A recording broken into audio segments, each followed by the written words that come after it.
जबलपुर में अनुकंपा नियुक्ति और पैसों के लेन देन को लेकर दो पक्षों के बीच उपजा विवाद अब गर्मा गया है।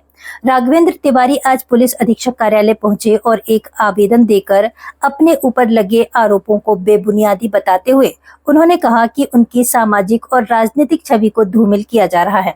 इससे पहले निशांत लोधी और रूपा अरोरा नामक शिकायतकर्ता ने राघवेंद्र तिवारी पर यह आरोप लगाया था कि उन्होंने सीओडी विभाग में अनुकंपा नियुक्ति दिलाने के नाम पर करीब 1 लाख से अधिक की राशि ली थी और बाद में काम नहीं कराया। अतिरिक्त पुलिस अधीक्षक सूर्यकांत शर्मा ने बताया कि राघवेंद्र तिवारी ने अपने पक्ष में एक वकील के माध्यम से उच्च न्यायालय का निर्णय और फीस संबंधी दस्तावेज भी प्रस्तुत किए हैं, जो इस मामले को एक नया मोड़ देते हैं। दूसरी ओर इस मामले में एक और पैच रूपा अरोरा से जुड़ा है। राघवेंद्र का कहना है कि रूपा अपने बच्चे की जन्म तिथि बदलवाना चाहती थी, जिसमें शुरुआत में मदद करने के बाद वकील ने बताया कि सही जन्म तिथि को बदला नहीं जा सकता। इसी बात से क्षुब्ध होकर उन्होंने यह झूठी शिकायत दर्ज कराई थी। पुलिस प्रशासन ने मामले की गंभीरता को देखते हुए दोनों पक्षों के आवेदनों को जांच के लिए टीआई बेलबाग के पास भेज दिया है। एडिशनल एसपी सूर्यकांत शर्मा ने स्पष्ट किया है कि साक्ष्य और तथ्यों को एकत्रित कर जांच पूरी कर ली जाएगी और यदि किसी भी पक्ष द्वारा झूठे साक्ष्य गढ़ने या भ्रामक जानकारी देने की बात सामने आती है तो उसके खिलाफ भारतीय न्याय संहिता के तहत कड़ी वैधानिक कार्रवाई की जाएगी। एक्चुअली 2 दिन पूर्व माननीय अधीक्षक महोदय की अनुपस्थिति में सूर्यकांत शर्मा जी उप अधीक्षक महोदय जी को एक शिकायत पेश की गई। तो उस शिकायत में ये कहा गया था कि रघु तिवारी ने अनुकंपा नियुक्ति लगाने के लिए 3 लाख रुपए की डिमांड की थी। ये पूरी तरीके से एक झूठी शिकायत और मेरी कहीं ना कहीं राजनीतिक छवि धूमिल करने का प्रयास किया गया था। एक्चुअली मामला ये था कि 2019 से निशांत लोधी उर्फ राजू शिकायत करने आया था। उसकी अनुकंपा नियुक्ति उनके पिताजी का देहांत 2019 में सीओडी फैक्ट्री की कार्यरत दौरान हो गया था, जो नियम तरीके उनको नौकरी मिलनी थी।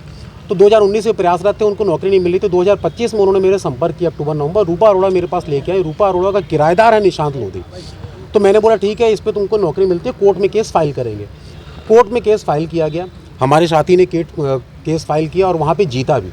जीतने के बाद 13 फरवरी को एक आदेश माननीय उच्च न्यायालय के द्वारा सीओडी हेड ऑफिस दिल्ली को और जबलपुर को दिया गया कि 3 माह के भीतर उचित कार्रवाई करके की जाए।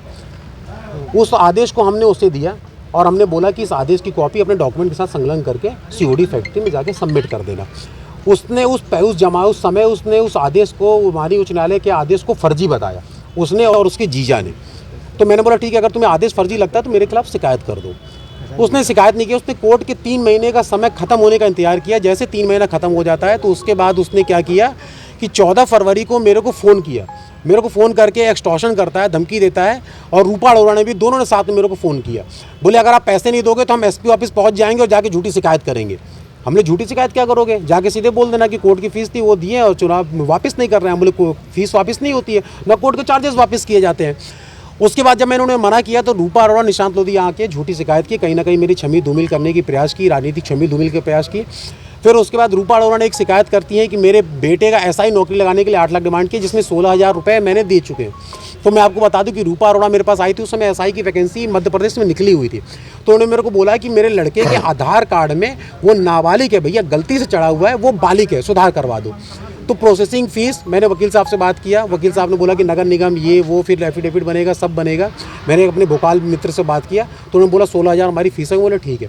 उन्होंने मेरे को 1 हफ्ते बाद जानकारी ये देते हैं कि रघु जो इसमें डेट ऑफ बर्थ निकला है, लिखा हुआ है ना, वो सही है, औरत तुमसे झूठ बोल रही है। तो मैंने उन्हें फ़ोन भी किया कि मैं बोला कि आप मेरे से गलत काम करवा रहे हो, मैं नहीं करूँगा। उस दौरान मैंने उन्हें उनके ऑनलाइन पे पैसे भी वापस किए। उन्होंने ये बात यहाँ नहीं बताई। और उन्होंने जितने दोनों व्यक्ति ने आए थे यहाँ पे उच्च न्यायालय की बात नहीं बताई, यहाँ पे उन्होंने केस की बात नहीं बताई। पूरी तरीके से उन्होंने मुझे भी एक्सटॉर्शन किया, शासन प्रशासन को भी गुमराह किया, झूठी शिकायत दर्ज कराई।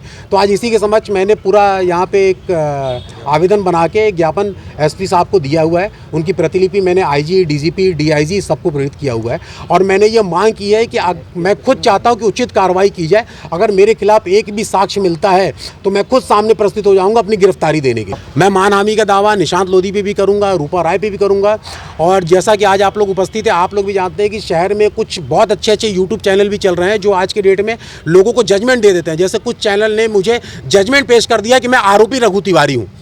तो मैं आपसे भी जानना चाहता हूं और हमारे जबलपुर संस्कारधानी की जनता से भी जानना चाहता हूं कि अगर शिकायत आती है तो क्या हमारे मीडिया के वो भाई बंधु जो यूट्यूब पे चैनल चला रहे हैं, क्या पता उनका रजिस्ट्रेशन है नहीं है, क्या मुझे वो आरोपी सिद्ध कर सकते हैं? क्या वो जजमेंट ले सकते हैं? क्या वो जज बैठे हुए हैं कि वो एक न्यूज़ चैनल चला रहे हैं? उन्होंने मुझे कैसे बोल दिया कि तुम आरोपी हो, आरोपी रघु तिवारी, तो मैं उनके खिलाफ भी मानहानि करूंगा। पॉलिटिकल अप्रोच की भी बात कर रहे थे कि अप्रोच से हम हाँ, कर देंगे। जाहिर सी बात है, हर कोई राजनीतिक में होता है। मैं एक राजनीति में, सक्रिय राजनीति में, पूरा शहर मुझे जानता है कि मैं लोगों के हित के लिए सदैव तत्पर खड़ा रहता हूं। भारत में जब भीषण बीमारी आई थी, जब भीषण समय आया था कोरोना काल में, उस समय भी शहर के लिए मैं तत्पर खड़ा रहा। तो ऐसे में हर कोई किसी ना किसी एक लीडर से जुड़ा रहता है, वो मेरे सम्माननीय होते हैं। शहर के हमारे जितने भी जनप्रतिनिधि होते हैं, हर एक कार्यकर्ता का उनसे लगाव होता है, तो उनका नाम हमारे से झूठा जोड़ा जा रहा है। मैंने आज तक कभी किसी की फ़ोटो नहीं की, और फोटो हर कोई आदमी के फेसबुक पर डली रहती है। और मीडिया, जैसे मैं बताया कि उन्होंने मेरे को आरोप सिद्ध किया, तो आरोप के साथ साथ जनप्रतिनिधियों की भी मेरे साथ वो फोटो लगा रही है, कहाँ तक वैध है? राघवेंद्र तिवारी जी आए हुए हैं। इन्होंने एक आवेदन पत्र दिया है कि जो निशांत लोधी और रूपा अरोड़ा ने इनके ऊपर आरोप लगाया था कि निशांत लोधी ने आरोप लगाया था कि 1 लाख रुपए को समथिंग लेके सीओडी में अनुकंपा नियुक्ति के लिए इनने एक बात की थी और फिर उनकी अनुकंपा नियुक्ति नहीं लगाई। तो इनका कहना ये है कि वो एक जो सीओडी डिपार्टमेंट था उसको अनुकंपा नियुक्ति नहीं दी जा रही थी, तो इनने एक वकील के माध्यम से एक हाई कोर्ट का निर्णय भी इनने लगाया है, उसकी फीस इनने ली थी। और रूपा चूँकि वो निशांत की ही उनकी किराएदार है, और रूपा इनका कहना है कि अपने बच्चे का जन्मतिथि बदलवाना चाहती थी और ये मदद भी कर रहे थे, कि बाद में वकील ने बताया कि जन्मतिथि सही है, बदली नहीं जा सकती, जिससे वो क्षुब्ध हो गई। और इनका कहना है कि इसी बात को लेकर उनने आकर यहाँ पर मिथ्या शिकायत की थी। उनकी भी शिकायत जांच में ली गई है और आज इनकी भी शिकायत जांच में ली जा रही है, जो सीधे टीआई बेलबाग को भेजी जा रही है, और दोनों शिकायत की जांच की जाएगी। अगर कोई भी व्यक्ति इसमें मिथ्या बातें कहा होगा या कोई झूठी तथ्य पेश किया होगा, तो निश्चित रूप से उसके खिलाफ भारतीय न्याय संहिता के खिलाफ हम वैधानिक कार्रवाई करना सुनिश्चित करें। जब कोई एक पक्ष आता है तो वो अपनी बातें रखता है। आज दूसरा पक्ष राघवेंद्र तिवारी जी आए हैं, उनने अपना पक्ष रखा है। इसकी भी जांच हम टीआई बेलबाग को दे रहे हैं और दोनों पक्षों की बातें सुनी जाएगी, तथ्यों को एकत्रित किया जाएगा, साक्ष्य लिए जाएंगे। किसी ने मिथ्या साक्ष्य गढ़ा होगा या झूठी बात कही होगी जो हमारे जांच के दौरान सामने आएगी, उस व्यक्ति के खिलाफ इसमें कठोर वैधानिक कार्रवाई सुनिश्चित की जाएगी।